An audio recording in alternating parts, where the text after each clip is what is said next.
नमस्कार साथियों, स्वागत है आपके अपने यूट्यूब चैनल जीएस एकेडमी पे। जैसे कि जो हमारे प्रीवियस ईयर क्वेश्चन की सीरीज चल रही है, जो ईयू का पेपर हुआ है जिसके 3 भाग अपलोड हो चुके हैं चैनल पे। जिसने नहीं देखा वो 3 भाग देख ले वहाँ से। काफ़ी ज़्यादा बेनिफिशियल सीरीज आपके लिए होने वाली है। और जो ये आज अंतिम भाग रहेगा जिसमें 150 से 200 क्वेश्चन यानी कि 50 क्वेश्चन इसमें भी होंगे। ये अंतिम वीडियो रहेगी और काफ़ी ज़्यादा इंपॉर्टेंट ये वीडियो रहने वाली है। अगर जिसने नहीं देखी है वो देख लें, क्योंकि आने वाली एग्जाम में आपको डेफिनेटली यहाँ से क्वेश्चन देखने को मिलेंगे ही मिलेंगे। तो ये सीरीज़ आपको कैसी लग रही है ज़रूर बताएं। अगर अच्छी लग रही है तो चैनल को सब्सक्राइब करें और अपने दोस्तों के साथ भी शेयर करें ताकि सबको ये फ़ायदा मिल सके। शुरू करते हैं आज की वीडियो। और ये उत्तराखंड पुलिस वाले जो एसआई का पेपर है वो ज़रूर देखें इसको, क्योंकि रिपीटेड क्वेश्चन आपके कभी भी गलत नहीं होने चाहिए। यहाँ से आपको डेफिनेटली क्वेश्चन देखने को मिलेंगे। चलिए शुरू करते हैं। और आप कॉपी और कलम लेके ज़रूर बैठें। जो भी आपको इम्पोर्टेंट लगे उसको भी आप नोट डाउन करिएगा पक्का। पर 150 जो कि हमारा हो गया था, जिसमें दिया गया था जो बांज है, ओक और चेस्टनट निम्न में से किस वनस्पति कटिबंधी की प्रमुख प्रजातियां हैं? ये हैं हिमालय आर्द्र पर्वतीय वन, यानी कि ऑप्शन जो है सी इसका सही आंसर था। और आज का पहला क्वेश्चन और क्वेश्चन नंबर 151, निम्न में से कौन सी भारत की एक नकदी फसल नहीं है? बताने की कौन सी नकदी फसल नहीं है। जो गन्ना, कपास और जूट है ये तीनों नकदी फसल के अंतर्गत आते हैं, जबकि गेहूं जो है ये नकदी फसल नहीं है। तो गेहूं कौन सी फसल है? ये गेहूं आती है हमारी रबी की फसल में। चलिए शुरू करते हैं। नेक्स्ट क्वेश्चन, काली कपास मिट्टी व्यापक रूप में मिलती है। जो काली का विस्तार मिलता है काली मिट्टी का, वो मिलता है महाराष्ट्र के रीजन में, यानी कि जो पश्चिमी घाट का रीजन होता है हमारा, इस वाले रीजन पे, यानी कि महाराष्ट्र इसका सही आंसर बनेगा। क्वेश्चन नंबर अगला है, चंबल नदी निम्न में से किसकी सहायक है? जो चंबल नदी है ये यमुना की सहायक नदी है। और ये यमुना पे कहाँ पे मिलती है? यह यमुना में मिलती है मुरादगंज, जो कि पड़ता है यूपी में। मुरादगंज, मुरादगंज। और जिला कौन सा पड़ता है? जिला इटावा, इटावा जिला, मुरादगंज, यूपी में ये चंबल नदी यमुना पे मिल जाती है।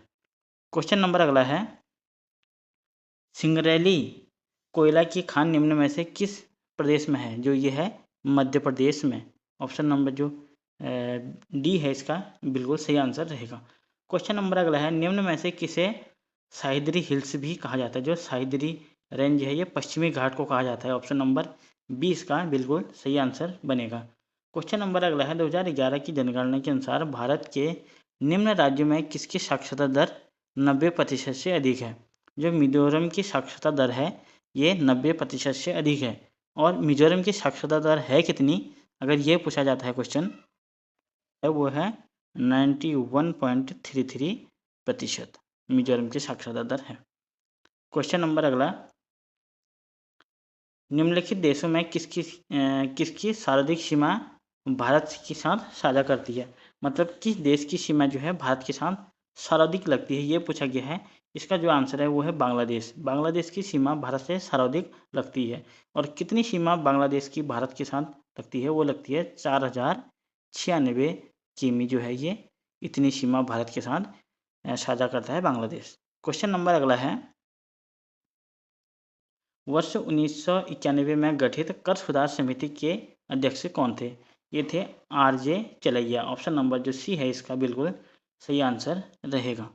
क्वेश्चन नंबर अगला है, जीएनपी तथा जीडीपी के अंतर को क्या कहते हैं? जो जीडीपी है और जीएनपी के अंतर को कहते हैं विदेशों से प्राप्त शुद्ध आय को कहते हैं, यानी कि ऑप्शन नंबर जो डी है इसका सही आंसर है।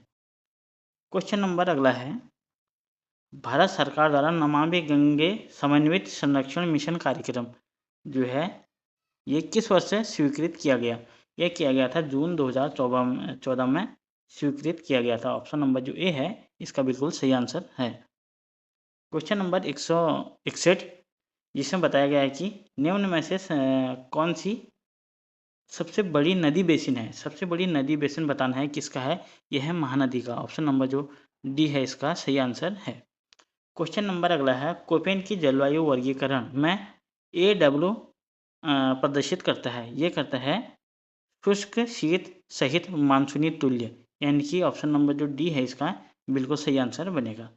क्वेश्चन नंबर अगला है, निम्न में से किस वर्ष में भारत की प्रथम जनगणना कराई गई? जो भारत में प्रथम जनगणना कराई गई वो कराई गई 1872 में, और लॉर्ड मेयो के कार्यकाल में कराई गई थी।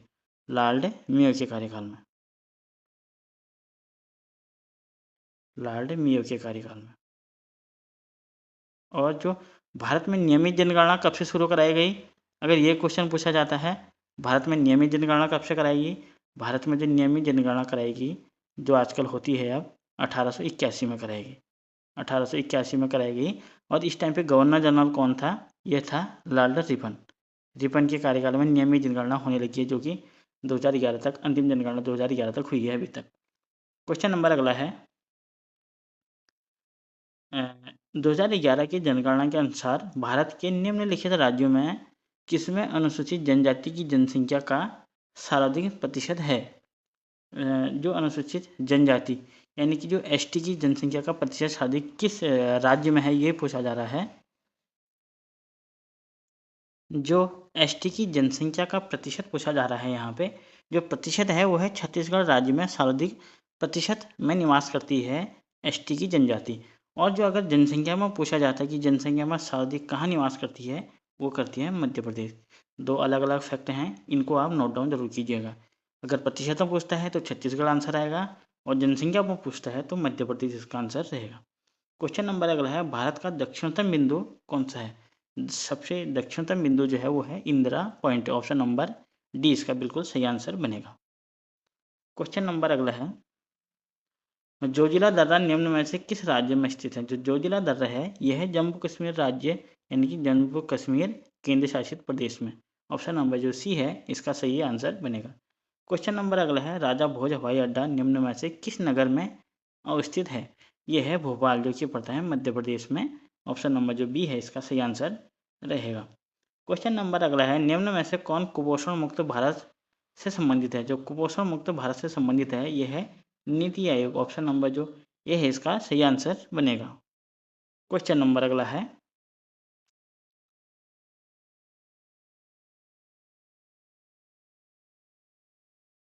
क्वेश्चन नंबर अगला है, निम्न में से किस वर्ष भारतीय राष्ट्रीय खाद्य सुरक्षा अधिनियम पारित किया गया? जो भारतीय राष्ट्रीय खाद्य सुरक्षा में अधिनियम है ये 2013 में पारित किया गया, यानी कि ऑप्शन नंबर जो बी है इसका बिल्कुल सही आंसर रहेगा।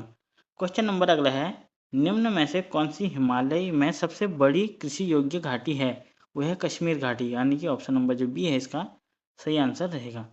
अब कुछ एक उत्तराखंड का क्वेश्चन, उत्तराखंड के निम्न जिलों में किसमें सेब का सर्वाधिक उत्पादन होता है? जो उत्तरकाशी है ये सेब के लिए प्रसिद्ध है, यानी कि ऑप्शन नंबर जो ए है इसका सही आंसर रहेगा।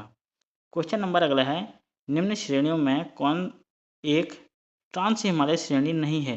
जो ट्रांस हिमालय श्रेणी का हिस्सा नहीं है वो है पीर पंजाल, यानी कि ऑप्शन नंबर जो ए है इसका सही आंसर है। जबकि जास्कर, काराकोरम और कैलाश पर्वत, कैलाश जो है इसकी हिस्सा है ट्रांस हिमालय का।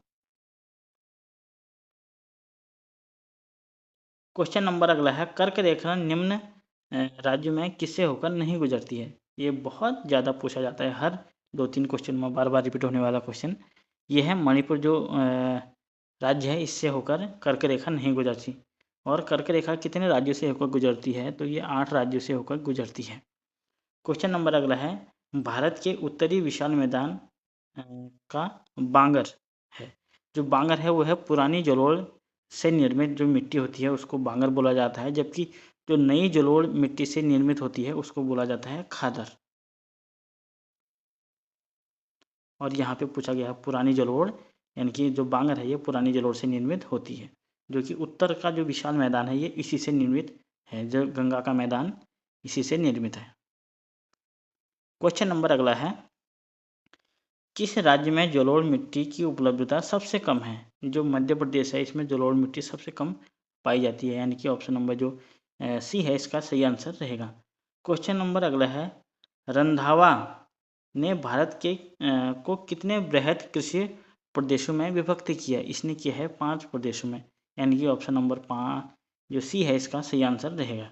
क्वेश्चन नंबर अगला है, उस व्यक्ति का नाम बताओ जिसने 1974 में नेहरू की श्रृंखला के निर्माण द्वारा भारतीय नदियों को जोड़ने की योजना प्रस्तुत की। ये की कैप्टन डीन शॉ ने, यानी कि ऑप्शन नंबर जो बी है इसका बिल्कुल सही आंसर रहेगा हमारा। क्वेश्चन नंबर अगला है, भारत के चंद्रमा मिशन यानी कि चंद्रयान 3 के परियोजना के निर्देशक कौन थे? इसके निर्देशक थे वीर मथुएल, यानी कि ऑप्शन नंबर जो ए है इसका बिल्कुल सही आंसर है।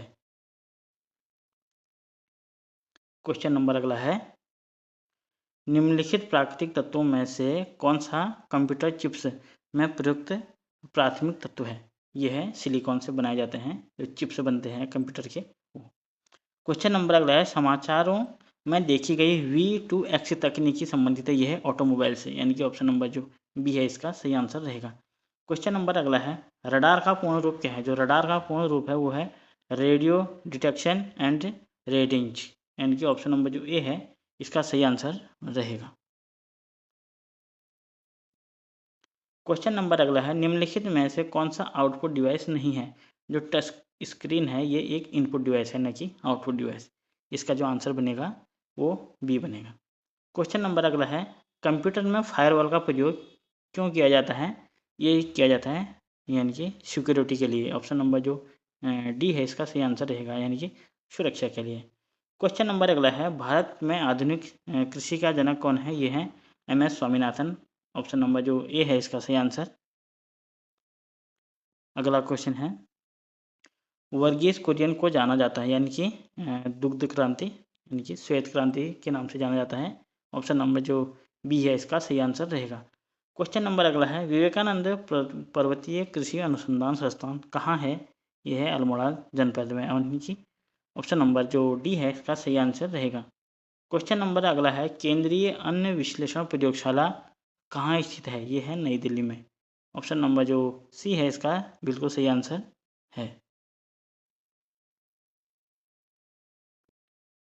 क्वेश्चन नंबर अगला है, निम्न में से कौन सा परजीवी पोषक रणनीति का प्रयोग करता है?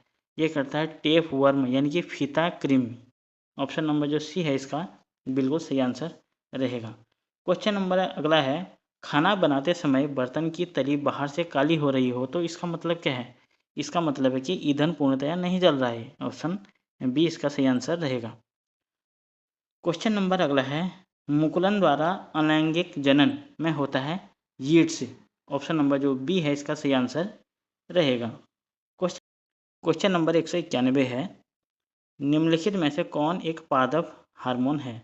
कौन एक पादप हार्मोन है? तो इसका आंसर बनेगा आंसर डी, यानी कि साइटोकाइनिन इसका आंसर बनेगा। ऑप्शन नंबर जो डी है बिल्कुल सटीक आंसर बनेगा।